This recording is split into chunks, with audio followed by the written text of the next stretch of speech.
அஸ்ஸலாமு அலைக்கும் வரஹ்மத்துல்லாஹி வபரகாத்துஹு. எந்த ஒரு மனிதன் உலக தேவையை முன்னிறுத்தி உலக இன்பங்களை பெற வேண்டும் என்ற நோக்கத்திலே செயல்படுகிறானோ, அல்லாஹு தாலா அவனுடைய காரியங்களை சிதறச் செய்து விடுகிறார். ஒவ்வொரு வேளையிலேயும் அவனுக்கு சிரமத்தை உண்டாக்குகிறான். அவன் எவ்வளவுதான் முயற்சி செய்தாலும் அவனுக்கு கிடைப்பது மட்டும்தான் கிடைக்கும்.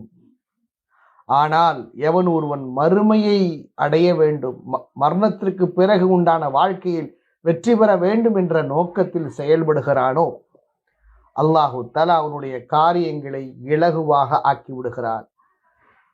எல்லாவற்றிற்கும் மேலாக அவனுடைய உள்ளத்தில் சீமான்தாரராக ஆக்கிவிடுகிறார். எந்த சூழ்நிலையிலையும் பிறரிடம் தேவையாகாத நிலையை ஏற்படுத்தி விடுகிறார்.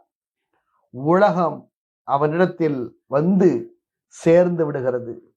இந்த உலகமே அவனுடைய காலில் சமர்ப்பிக்கப்பட்டு விடுகிறது, இலகுவாக்கி விடுகிறது. இந்த ஹதீஸ் நமக்கு எதை உணர்த்துகிறது என்று சொன்னால், அல்லாஹ்வின் தூதர் ஸல்லல்லாஹு அலைஹி வஸல்லம் கூறிய இந்த ஹதீஸ், எந்த காரியம் செய்தாலும் மறுமையை முன்னிறுத்தித்தான் நாம் செய்ய வேண்டும். அப்படி செய்தால் மறுமையும் கிடைக்கும், இந்த உலகமும் கிடைக்கும்.